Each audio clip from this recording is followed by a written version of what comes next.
vocês estão? Tudo na paz, tranquilos? Aqui é a Mika e hoje eu vim aqui logo antes de dormir e com o cabelo molhado, no suor, no calor, contar um sonho que eu tive há mais ou menos uma semana atrás. E que a partir disso eu queria desdobrar em uma reflexão que saiu direto desse sonho e que estou trazendo e conduzindo aqui pra vocês. Esse sonho aqui que eu tive especificamente não foi nada super extravagante. Pra quem me conhece desde muito tempo atrás, assim, tipo, comecinho de canal, eu trazia bastante relatos de sonhos proféticos e sonhos coletivos, certo? Então eu sempre tive esse lado meu da habilidade onírica. Então eu sei decifrar os símbolos muito facilmente dos sonhos. E aí esse sonho específico, apesar de ele ter sido muito rápido, é o seguinte, vamos contar o sonho. Esse sonho eu tinha acordado, normalmente, era manhãzinha aqui da cama. E aí sempre tem esse problema, que quando eu sonho que eu estou dentro de casa, eu sei que é um sonho um pouco mais próximo do real. Ou seja, tem ali um certo nível de tangibilidade que eu sei que vem com uma mensagem, a grande maioria das vezes vem com uma mensagem ali pra eu refletir, pra pensar, sabe? Pra pensar. Então eu tava aqui dentro de casa, e aí eu tinha acabado de acordar e era tipo bem manhãzinha mesmo, sabe? Não tinha uma alma viva, sabe? Acordada. E aí eu fui pro corredor aqui, né? Que a porta dá pro corredor da sala. E aí tinha aqueles pequenos feixes de luz, né? De começo de manhã, batendo assim no chão, de uma forma assim muito bonita, sabe? E era muito brilhante, tipo, uma luz super clara, super branca, assim. E me deparei com várias borboletas, assim, tipo, em tom cristalino, voando, sobrevoando exatamente sobre esse fecho de luz, sabe? E é como se fosse aquela fumacinha, sabe? Tipo, a névoa, a neblina de manhã. E era muito bonito, e a sensação que eu tinha quando eu via essas borboletas era de muita paz. E aí tem a questão, né, de que eu sempre sonhei muito com borboletas. Então eu sei que ali tinha uma mensagem, de cunho pessoal pra mim. Mas qual foi a questão, né? Quando eu entrei e me deparei ali no corredor, apareceu como se fosse tipo uma visualização, uma visão meio etérea, sabe? Tipo, não corporificada, da imagem da cruz de Cristo. E com Cristo ali pendurado. E foi uma visão relativamente rápida, que apareceu junto com as borboletas. E aí, parece que o sonho ele já pulou para um frame seguinte, em que eu tava ainda em casa, e aí eu vi Maria Madalena sentada, e eu acho que ela tava conversando com José de Arimateia, tipo, eles lado a lado. Só que eu não conseguia enxergar José de Arimateia. Eu não sei se é porque a minha memória ficou oculta, mas eu não conseguia enxergar. Mas eu sei que ela tava falando com ele, provavelmente, e falando sobre ele. E é como se ela estivesse discursando sobre ele. E discursando, tipo, é como se ela estivesse palestrando, sabe? De alguma forma. E não só conversando. E aí, qual que era o discurso dela? Que é exatamente o ponto. Ela estava falando exatamente sobre o fato de que se José de Arimateia não tivesse todas aquelas circunstâncias e aquelas condições que favoreciam ele, quais eram essas condições, né? Ele estava num status e num espaço que ele tinha contatinhos, né? Ele tinha contato com o pessoal da sinagoga, ele estava em um status elevado socialmente. E a gente conhece, né, pela vaga história de José de Arimateia, que ele foi um homem, assim, até em certos moldes, assim, um homem muito generoso, muito lúcido, né? E apesar do status dele, de todo o espaço ali, às vezes não contribuir para isso, e até a própria riqueza, né? Mas esse foi o ponto exatamente de reflexão a partir dessa contraditoriedade que eu queria trazer. Porque a Maria Madalena, que estava ali falando, ela estava falando exatamente dessa forma. Se José de Arimateia não tivesse essas circunstâncias, como ele não seria capaz de cumprir a missão dele? Não seria capaz, talvez seja uma palavra muito forte, mas como ele não conseguiria, sabe? Tipo, cumprir o seu propósito em vida, naquela vida.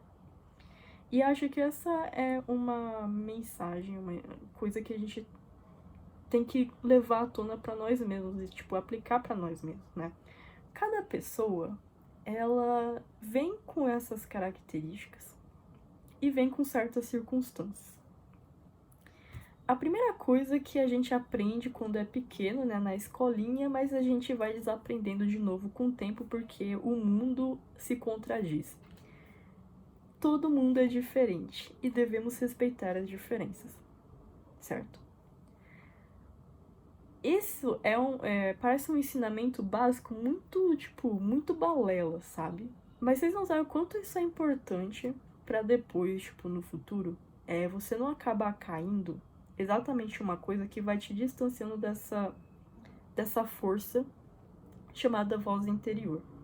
É a mesma coisa com isso, tipo, você vai esquecendo desse mote que é espiritual, de que toda pessoa é diferente.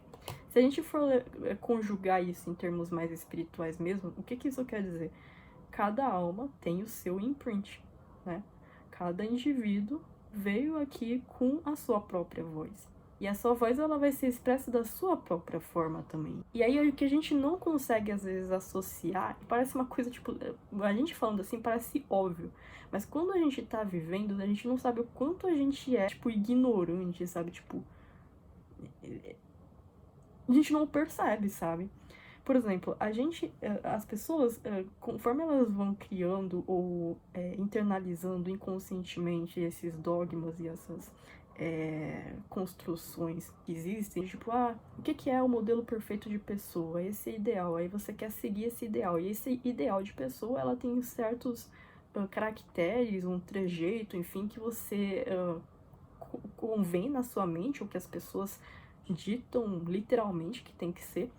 E aí o que acontece? É como se estivesse acontecendo um evento de padronização das pessoas, uma coisa bem distópica e afins, né, galera? De tornar as pessoas iguais e achar que, tipo, e você começar a confinar a si mesmo e achar que isso tá fazendo você se tornar uma pessoa melhor. Vocês entendem o que isso tá querendo dizer? Isso é, inclusive, um dos temas que mais ocorre dentro do shadow work. A pessoa não percebe, sabe? Tipo, a pessoa não percebe que, tipo, às vezes aquilo lá ela tá querendo se melhorar a partir de uma visão de autonegação. Entende? E aí, o que isso tem a ver com a fala lá de Maria Madalena? O que isso tem a ver é que, tipo, a gente vai com isso parando de perceber e estimar o valor que existe na nossa exata circunstância, e nossas circunstâncias, tipo, englobando tudo. Os nossos caracteres, a nosso estilo de vida, a nossa versão do eu identitário humano. Porque a gente se compara com esses ideais que a gente cria, ou com esses ideais que a gente vai, até mesmo, sabe, complacentemente aceitando dentro da gente, mas que é muito diferente do nosso eu verdadeiro. E como é que a gente conhece ou reconhece o que é realmente nosso? É uma coisa que é confortável à nossa pele. Então eu vou até mostrar uma carta aqui, essa daqui, pra quem não conhece, é o tarô do Zenyoshi, né? Ela é muito famosa, inclusive. Eu adoro ela. Cadê essa carta? Essa carta aqui. Essa é a carta 15, se não me engano, é a carta do diabo. Que é a carta do condicionamento. Como a gente conhece e reconhece que uma coisa não é nossa? Quando a gente veste essa coisa e a gente se sente desconfortável. Vocês estão vendo nessa imagem aqui que é tipo literalmente um leão, né? Leão de Judá aqui, coberto por uma pele de ovelha. E essa pele de ovelha vocês conseguem ver que não cobre nem o pescocinho dele, coitado. Então é assim que a gente vai crescendo. Tipo, a gente vai tentando se formatar, achando que... Porque as pessoas confundem isso. E é normal, faz parte da jornada errar. Faz parte da jornada se confundir. Mas as pessoas confundem autotransformação, reforma íntima, com isso aqui. Transfiguração de si mesmo. É um aspecto, tipo, circunstancial. Você quer mudar o aspecto circunstancial de, tipo, que você sabe, lá no fundo da sua alma, você sabe, é difícil de você mudar. É uma coisa que você já carrega, uma coisa que já vem com você, por direito. Então, tipo, quando a gente não tem essa consciência espiritual mais conectada, a gente quanto mais desconectado a gente se sente de si mesmo, mais a gente começa a negar e trabalhar contra si mesmo, mesmo que inconscientemente. Por isso que existe um erro muito grande que eu vejo dentro da espiritualidade, das pessoas, tipo, elas condenarem ou conduzirem as pessoas a um pensamento muito estereotipado sobre as circunstâncias em si, sobre os aspectos em si. Porque como é que você pode julgar para todas as pessoas que, por exemplo, aquele... Vamos pegar um aspecto específico, tá? Que estar num estado de riqueza, tá? De riqueza material, significa isso ou aquilo. Ou então, tipo, vamos até pegar o aspecto de, por exemplo, você ser uma pessoa generosa. Só que como é que você conduz essa generosidade? Tipo, eu não tô nem falando da virtude em si, eu tô falando de generosidade dentro do conceito humano que a gente cria generosidade. Por exemplo, se sou uma pessoa muito doadora. Como é que você pode julgar que isso, a pessoa estar se comportando dentro daquele molde de generosidade, funciona do mesmo jeito e vai conduzir ao mesmo caminho virtuoso para todas as pessoas? Entende? Essa é uma forma, tipo, muito superficial e muito... que conduz as pessoas muito ao erro. Porque o que você mais vai ver são pessoas, e sempre vai ter o relato de alguém falando assim, tipo, cara, eu tentei fazer, conduzir minha vida nesse estilo de vida tal, dessa forma tal, ser desse tal jeito. Eu juro com todas as minhas forças que tentei ao máximo ser assim, como vocês me disseram, como você me disse, minha mãe me disse, fulano me disse, minha cabeça me disse, e eu não me sinto feliz. Eu não me sinto crescido, eu não sinto expansão. É isso que às vezes a pessoa quer traduzir e ela não consegue falar em palavras. Eu não consigo sentir que eu estou expandindo. É só transformar a fachada dela. E muitas vezes ao custo do quê? Da verdade interior dela. Então, por exemplo, às vezes a pessoa, ela, tipo, fica tão doutrinada com essa ideia de ser uma pessoa super amorosa, caridosa, só que tem um aspecto com que ela veio e que ela tem que desenvolver. Não só desenvolver, cara, às vezes você não precisa desenvolver porque você já tem aquilo caracterizado dentro de você. Às vezes aquilo só foi escondido ou reprimido. De, tipo, que tem que ser desperto em você. De, por exemplo, você não veio aqui pra ser ovelhinha, cara. Você veio aqui pra ser um leão. Ou seja, para para as pessoas te ouvirem, para você ser uma voz no mundo, ser sei lá, um acatador de opinião, o que é que seja. E você quer agir como outras pessoas, que para outras pessoas isso é natural e orgânico. Ou seja, querendo de certa forma pegar a missão, certo, que outras pessoas têm, mas que não serve a você. Vocês entendem o que eu tô querendo dizer com isso? Por isso que, assim, tipo, muito no processo do autoconhecimento, geralmente o primeiro passo que a gente sempre passa é expurgar tudo aquilo que a gente não é. Então, se eu tenho realmente, tipo, uma sugestão...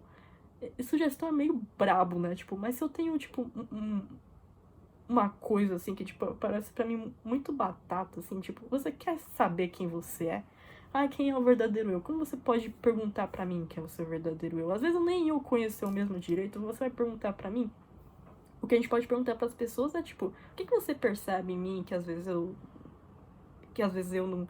não bate com o que eu penso, sabe? Tipo, mas pode ser que a pessoa também esteja pensando errado, não sei. Mas isso aí é o mínimo. Agora, você perguntar quem é o verdadeiro eu é complicado. Entende? É complicado, porque as pessoas vão falar, ah, o seu verdadeiro eu é puro amor, é pura luz, e obviamente tem todo um significado espiritual, mas se você não vai lá estudar, entender o que é esse conceito e fica só no jargão, aí aí vira uma grande bananada. Vira uma grande bananada, porque é muito fácil você repetir que você é amoroso, que você é luminoso, mas o que isso de fato significa? Em prática, dentro de você, porque você, como espírito, não adianta você só pensar e acreditar que você é luminoso, é amoroso e essa é a sua natureza. Você tem que entender como é que o que isso significa com você como ser vivente. Porque é isso que é o problema que as pessoas têm muito também dentro dessa questão de se autoaceitar e tal, e tipo, não, você tem que... Porque fica muito naquele sentido abstrato de tipo, como se essa voz interior que você tem estivesse lá no recôndito do seu âmago, dentro de uma centelha extremamente oculta, que você nem você mesmo tem acesso, entende? Que você tem que ficar cavando, talvez até, tipo, sabe, com muita força e tal, pra você encontrar que seja, tipo, uma fagulha disso aqui dentro de você. O que, tipo, é meio assim, não faz tanto sentido se a gente pensar, por exemplo, então pra que a gente tá aqui em vida, encarnado? Entende? A sua voz interior, ela vai ecoar também na sua vida material, na sua vida física, né? Ela não fica lá guardadinha, tipo, parada. A não ser que você morreu em espírito, cara, a sua voz interior, ela sempre tá ecoando. É a gente que não consegue ouvir, porque a gente vai encobrindo por diversas camadas, tá? Inclusive, eu vou aqui recomendar 2 vídeos que eu já fiz e sempre falo sobre isso. Na verdade, 3, tá? Como expressar seu eu autêntico, o ego e as personalidades, projeção espelho da verdade, tá? Alma transparente. Porque, gente, a sua voz interior, ela atravessa camadas do seu ser, né? Então, tipo, aquilo que ressoa, aquilo que bate, o seu coração que pulsa da sua alma, ela também vai de alguma forma manifestar na sua vida física. E isso não só dentro do ego, né? O ego como construção de identidade, o seu ego vai ser formatado, por mais que você fale assim, eu não quero, eu não pense o seu ego somente, né? Eu não quero que não seja assim. A sua identidade, ela já está sendo impressa por essa voz interior. E assim como também essas circunstâncias externas. Por isso também existe um outro perigo que eu também vou falar um pouco em outros vídeos, que eu abordar o problema das leis da atração e tal. Porque existe muito esse pensamento, né, de tipo, por exemplo, o universo é mental, né? Sempre isso, o universo é mental. E o problema de a gente ver o universo como a mente igual à mente do homem é que você começa a pensar, por exemplo, que tipo todas as circunstâncias e situações que tem à sua volta são construções da sua mente ordinária. O nosso mental que a gente pensa, sabe, tipo no dia a dia, a gente pensa que as nossas situações e a nossa vida é recriada só por isso, amigo. Se fosse assim, não existia salvação, não existia milagre pra ninguém. Imagina isso. Imagina isso, se fosse só por isso. Muito pelo contrário, né? Inclusive as coisas mais importantes da nossa vida, elas não são construídas pelas vozes dos nossos pensamentos ordinários, dos pensamentos passageiros. Elas são construídas pela voz da nossa alma, né? Então, quando você não tem contato com isso, é óbvio que você vai olhar para as circunstâncias da sua vida externa e você não vai conseguir associar aquilo como seu. É um reflexo do que você sente, como você é em relação a si mesmo. E inclusive tem um post na comunidade que eu fiz no YouTube, já vai fazer 1 ano de aniversário. E, gente, é uma coisa incrível, impressionante, porque, tipo, o tempo passou muito rápido. Mas que eu fiz, e também eu gosto muito dele, sabe? Porque, tipo, sempre que eu leio ele, tipo, eu fico, tipo, vem um sopro de vida, assim, em mim. E eu imagino que pra quem lê também, sabe? Porque eu falo exatamente disso. Dentro do trabalho interno, tem muito esse negócio da integração da sombra. Só que muito do que engloba a integração da sombra é você perceber e ter uma perspectiva diferente em relação àquilo que é sombra. E uma dessas coisas é perceber, por exemplo, que quase sempre a sua maior fraqueza é a sua maior força. Sempre. Sempre, sempre, sempre. Então, às vezes, você tá, tipo, com uma dificuldade imensa, assim, sabe? É quase a ponto de aniquilação com uma coisa que é sua, uma coisa de você. Às vezes é, por exemplo, vamos colocar aqui um exemplo, tipo, é sempre legal pegar essa questão dos arquétipos, porque eles deixam sempre as conversas mais fáceis de entender.